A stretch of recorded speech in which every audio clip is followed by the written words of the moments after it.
எங்கள் தெய்வம் அவர். எங்களுக்கு வலது கை போனது மாதிரி இருக்கு. எங்களுக்கு பிள்ளை மாதிரி வச்சிருப்பாரு எங்களை. ஓ, வேலைக்காரங்கன்னு அந்த அந்த எண்ணமே இருக்காது. ஆனால் அவருக்கு வந்த நிலைமை யாருக்கும் வரக்கூடாது. ஏன்னா மையம் இருந்து அவர் போயிட்டா இந்த கவலையெல்லாம் தெரியாது. ஆனால் அவருக்கு இன்னும் ஒரு ஆண் வாரிசு இல்லாமல் 2 பெண் குழந்தைங்க. சொல்கிறதுக்கு மனசு ரொம்ப நோகுது. நான் வேலை பார்க்குறவ தான். வேலைக்காரி மாதிரியே அவர் பார்த்துக்கிற மாட்டார். சரி, ஒரு முதலாளி இருக்காங்களே, நம்ம ஒரு தலாணி இல்லாமல் கூட படுப்போம் அப்படின்னா அவர் பெட்ல இருந்து தலகாணி எல்லாம் எடுத்துகிட்டு வந்து நாங்கள் தூங்கின பிறகு தலைக்கு வச்சு விடுவார். வாடி போடின்னு தான் பேசுவார். என்னடி உங்கள் அம்மாவை வெடின்னு தான் கேட்பாரு. எங்கள் அம்மா வீட்டுக்கு போயிருப்பாருங்க. ஆனால் கேள்விப்பட்டதுலேருந்து எங்களுக்கு மனசு ரொம்ப பாரமாக கஷ்டமாக இருக்குது. நாங்கள் அழுகாத சொந்ததா இப்போ இது.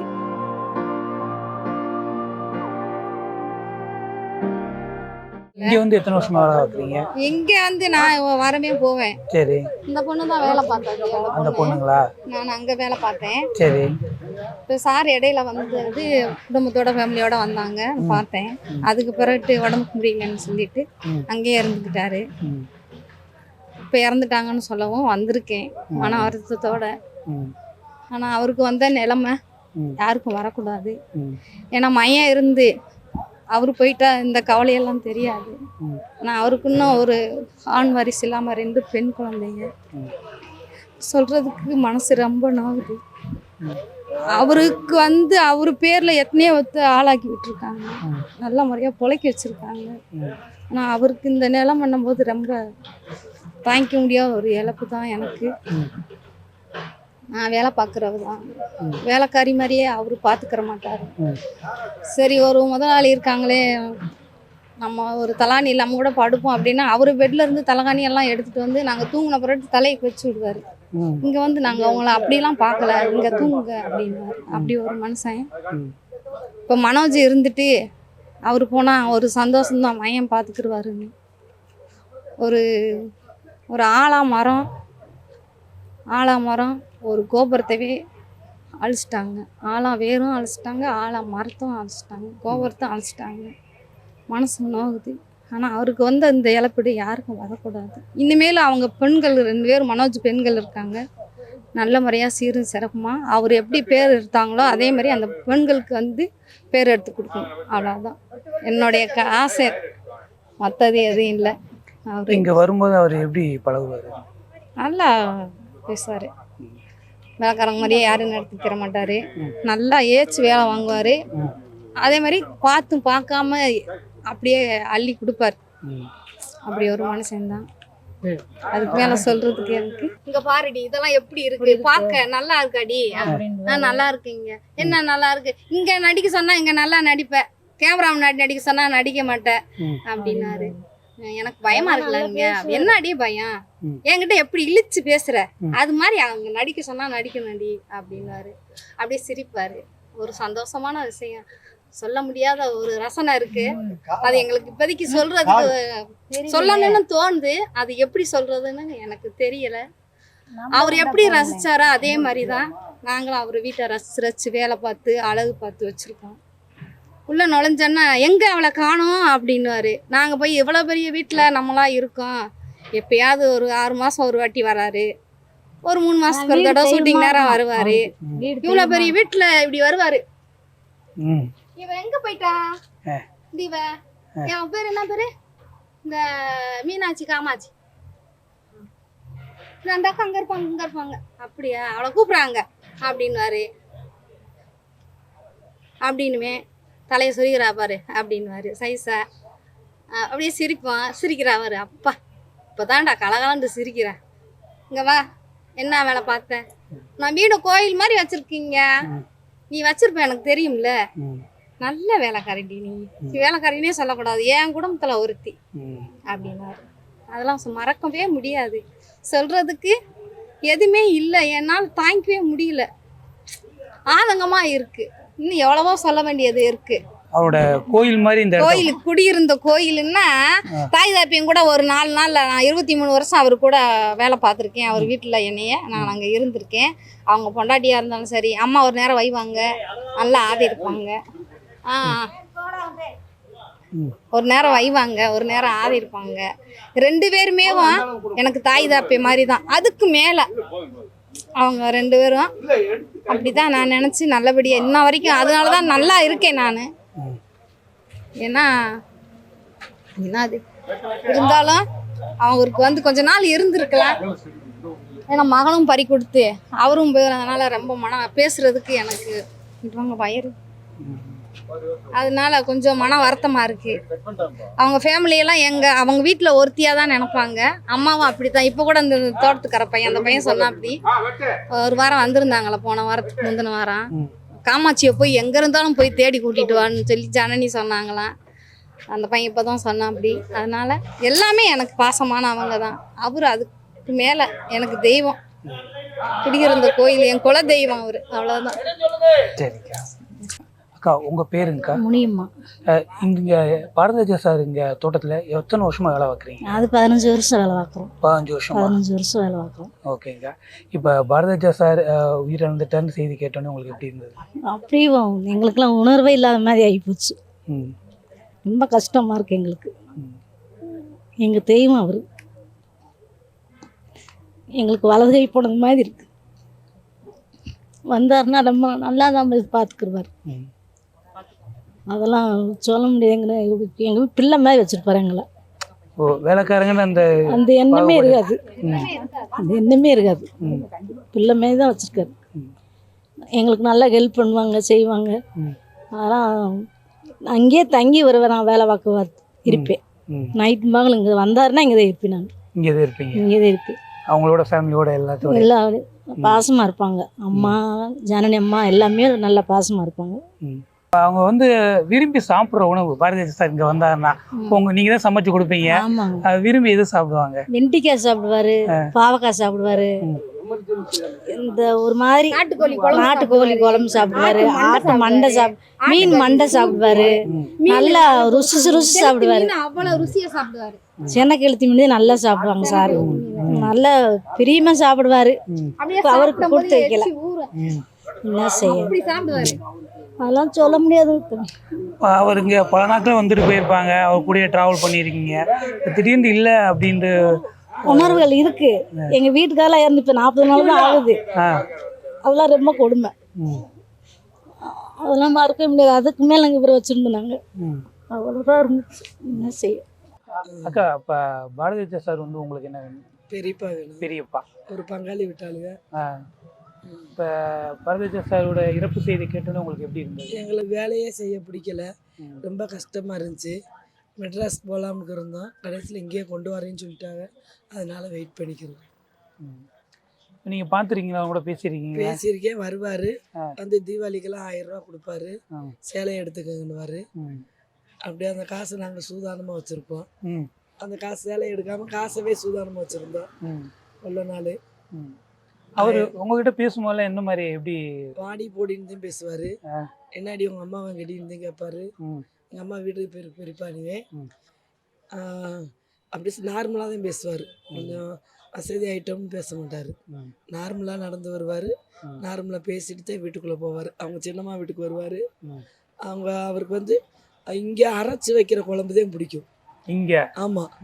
ஹோட்டல்லலாம் சாப்பிட மாட்டார். அரைச்சி அம்மியில் அரைச்சி அவர் குழம்பு வச்சா நாட்டுக்கோழி குழம்பு எல்லாமே இங்கே இருந்து தான் கொடுத்து விடுவாங்க.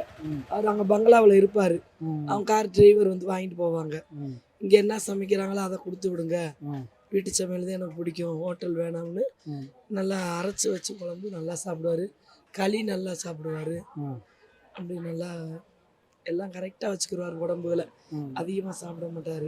நார்மல் 2 இட்லின்னா 2 இட்லிவே இருக்கிறதுக்காண்டி நிறையா சாப்பிட மாட்டார். இப்போ இங்கே ஷூட்டிங்கில் இப்போ இந்த தெருவில் ஷூட் பண்ணியிருக்காங்க. அப்போ ஷூட்டிங் டைம்லாம் நீங்கள் பார்த்து பேசியிருக்கீங்க. பேசி நானும் ஒரு இதில் நடிச்சு அது என்னது தெக்குத்தி பொண்ணு நாடகத்தில் என்னை இங்கே காய்கறி வாங்குற மாதிரி ஷூட்டிங் எடுத்தாங்க. சரி. காய்கறி வந்து ஐயர் வாங்குற மாதிரி ம். ஐயர்கிட்ட மீன் வாங்க சொன்னதுக்கு நீ எது காய் வாங்கின ம். அப்படின்னு சொல்லி ஒரு சண்டை வந்தது மாதிரி இங்கே வச்சு எடுத்தாங்க ம். தெக்குத்தி பொண்ணு நாடகத்தில். ம். இப்போ அப்பேற்பட்ட மிகப்பெரிய ஒரு இயக்குனர் நம்மளை விட்டு பிரிஞ்சிருக்காரு. இப்போ இது எந்த அளவுக்கு ஒரு பாதிப்பை ஏற்படுத்தியிருக்கு? ரொம்ப கஷ்டமாக இருக்குது, சொல்லவே முடியாத அளவுக்கு. அவங்க மயம் இறந்த காலதான் அதிகம், இல்லாட்டி இன்னும் கொஞ்சம் நாளைக்கு இருக்கலாம். மயம் இறந்தோடனே அவருக்கு வந்து ரொம்ப வருத்தமாகி இப்படி உட்காந்தவர் திருப்பி எந்திரிக்கவே இல்லை. இன்னைக்கு அள்ளி நகரம் வந்து உலக அளவுக்கு தெரியுதுன்னா அது அவர்னால. எந்த படம் எடுத்தாலுமே அது கருத்துள்ள படமா இருக்கும். கேட்கறதுக்கே வீட்டுக்குள்ள இருந்தாலும் கூட அந்த பாட்டை கேட்கணும், டிவியை போட்டு விட்டுக்கிட்டே அந்த பாட்டை கேட்டுக்கிட்டே வேலை செய்யலாம். அப்படி கருத்துள்ள படம்.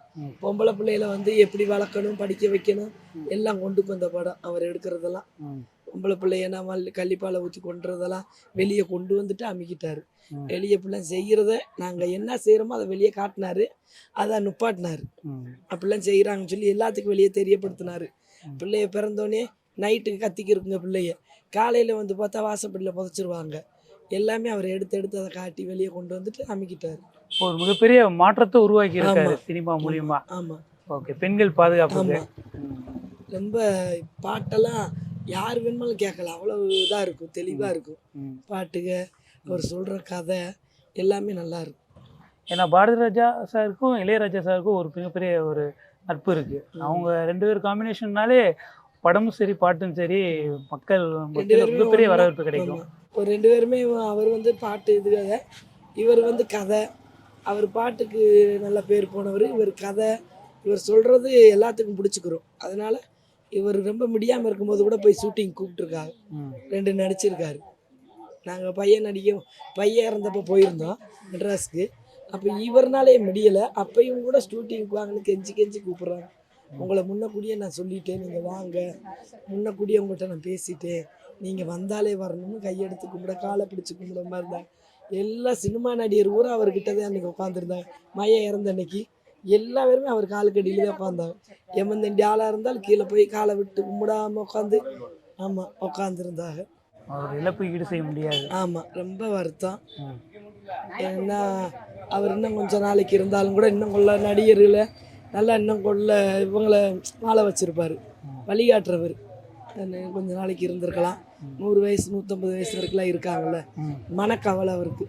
பையன் இருந்தோடனே ரொம்ப உடஞ்சிட்டார் ஆள். எங்களுக்கு அவர்னால ரொம்ப பெருமை. எங்கள் ஊரில் பிறந்தாரு, நாங்கள் இப்போ அவரை பார்த்துருக்கோம், நாங்கள் பேசியிருக்கோம்னு நினைக்கிறதுல எங்களுக்கு ரொம்ப பெருமையாக இருக்குது. உலகம் முழுவதும் எங்கள் அலிநாரத்தை கொண்டுட்டு போயிருக்காருன்னா அவர்னால தான் முடிஞ்சது. நாங்கள் எவ்வளவோ சம்பாரித்து என்ன செஞ்சாலும் இப்படி ஒரு பேரும் புகழும் வாங்க முடியல. அவர் வந்து எங்கள் ஊரை நல்லா பேரும் புகழோடு கொண்டு போய் வச்சுருக்காரு. ரொம்ப சந்தோஷமாக இருக்குது. அவ்வளோ பெரிய நடிகர் திலகத்தை வச்சே படம் எடுத்துட்டாருன்னா எங்களுக்கு ஒரு பெரிய பெருமை தான். நான் எல்லா நடிகரையும் வச்சு படம் எடுத்திருக்காரு, எல்லாரையும் அறிமுகப்படுத்தியிருக்காரு, எல்லாரையும் வாழ வச்சுருக்காரு. எங்கள் ஊர் எங்கள் வீட்டு பக்கத்தில் பிறந்திருக்காருன்னு நினைக்கிறதுல எங்களுக்கு ரொம்ப சந்தோஷம். ஆனால் கேள்விப்பட்டதுலேருந்து எங்களுக்கு மனசு ரொம்ப பாரமாக கஷ்டமாக இருக்குது. நாங்கள் அழுகாதது ஒன்று தான் இப்போ இது ரொம்ப கஷ்டமாக இருக்குது கேள்விப்பட்டதுலேருந்து.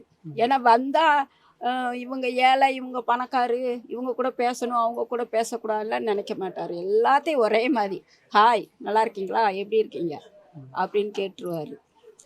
நம்ம ஊருக்காரவங்க தான் அப்படின்ட்டு கேட்டுருவார். அதே வந்தோன்னே ஒரு கௌரவமாக கெத்தாலாம் இருக்க மாட்டார். அவர் பாட்டுக்கு சாதாரண மனுஷர் மாதிரி தான் நடந்து போயிட்டு வந்துட்டு அள்ளி நேரத்தில் சாதாரண மனுஷராக தான் இருப்பார் அவர். அதனால் எங்களுக்கு பெரிய இழப்பு தான், மனசு கஷ்டம். ஆனால் வயசாகிடுச்சு, அது ஒன்று. அவர் ஆத்மா சாந்தி அடையும், இறைவனை பிரார்த்திக்கிறோம். ஏன்னா வீடு பக்கத்தில் இருக்கு, அடிக்கொருக்க இங்கே வந்து போவாங்க. வந்தால் என்ன மாதிரி உங்கள் வீட்டிலாம் பேசுவாங்க? அதான் சாதாரணமாக மனுஷர்னு தான், வாங்க என்ன செய்றீங்க, நல்லா இருக்கீங்களா, ஏன்னா மாமான்னு கூப்பிட்றதுனால கொஞ்சம் கிண்டலாக பேசுவார். நாங்கள் வந்து நாயுடு, அவங்க ஜாதி சொல்லக்கூடாதா, இருந்தாலும் முறை வச்சு தான் நாங்கள் பேசுவோம், மாமான்னு பேசுவோம். அவர் என்னம்மா என்னடா எங்கடா காணும், அவனை காணும், நீ உட்காந்துருக்க அப்படின்னு கேட்டு அப்படியே போய்கிட்டு இருப்பாரு. அவ்வளோதான். ரொம்ப உரிமையானவர். நம்ம வேற அவங்க வேற, இவங்க இப்போ காய் வித்துக்கிட்டு இருக்காங்க, இவங்க கூட பேசக்கூடாதுன்னு இல்லை, எல்லாத்திட்டையும் பேசுவார். அவர் பாட்டுக்கு நடந்து போவார். சாதாரண ட்ரெஸ் தான் போட்டு அவர் பாட்டுக்கு நடந்து போவார். அவங்க அக்கா தங்கச்சியை போய் பார்த்துட்டு அப்படியே வருவார். இங்கே வெளியே சேர் போட்டு அவர் பாட்டுக்கு உட்காந்துருப்பார். ஆ. போய் பேசுகிறவங்ககிட்ட பேசிக்குவார். அதெல்லாம் அதான் சொல்கிறேன், ஒரு சாதாரண மனுஷன் இவ்வளோ பெருமை. இப்போ அவர் இல்லாதது மறைஞ்சிட்டாருன்ற மாதிரி எங்களுக்கே இவ்வளோ பெருமையானவர் நினச்சி தெரியாது. எங்களுக்கு பெருமையாக இருக்குது. ம். நம்ம ஊருக்காரு அப்படின்னு பல்வேறு சாதனைகள் செஞ்சிருக்காரு அப்படின்னு. பல்வேறு சாதனை. அதான் சொல்கிறேன், அவ்வளோ பெரிய நடிகர் திலகத்தையே வச்சு படம் எடுத்து பேர் வாங்கியிருக்காரு. எந்த ஒரு அவார்டையோ எதுவுமே அவர் எதிர்பார்க்கல. ம். கருத்து படம் அதுதான். ம். நம்மளுக்கு அந்த அவார்டுனால படம் எடுக்கிறோம் அதெல்லாம் எதுவுமே அவர் எதிர்பார்க்கலாம். அவர் சாதாரணமாக ஒரு கிராமத்தில் ஒரு எந்த செலவும் இல்லாமல் படம் எடுத்து பேர் வாங்கியிருக்காரு. அப்படி எடுத்தா இப்படி எடுத்தோன்னு இல்லாமல் சாதாரண படம். ம். அவ்வளோ. அதனால நான் ரொம்ப பெருமை. ரஜினிகாந்தை வச்சு கொடி பறக்குது படம் எடுத்துட்டாரு. சிவாஜியை வச்சு முதல் மரியாதை எடுத்தாரு. கமலை வச்சு 16 வயது பூரா எடுத்துட்டாரு. அப்புறம் இன்னொரு படம் கூட எடுத்தார், நல்லா இருந்தது. அவர் மறக்க முடியாதவர். மறந்து இன்னும் கொஞ்ச நாள் இருந்துருக்கலாம்.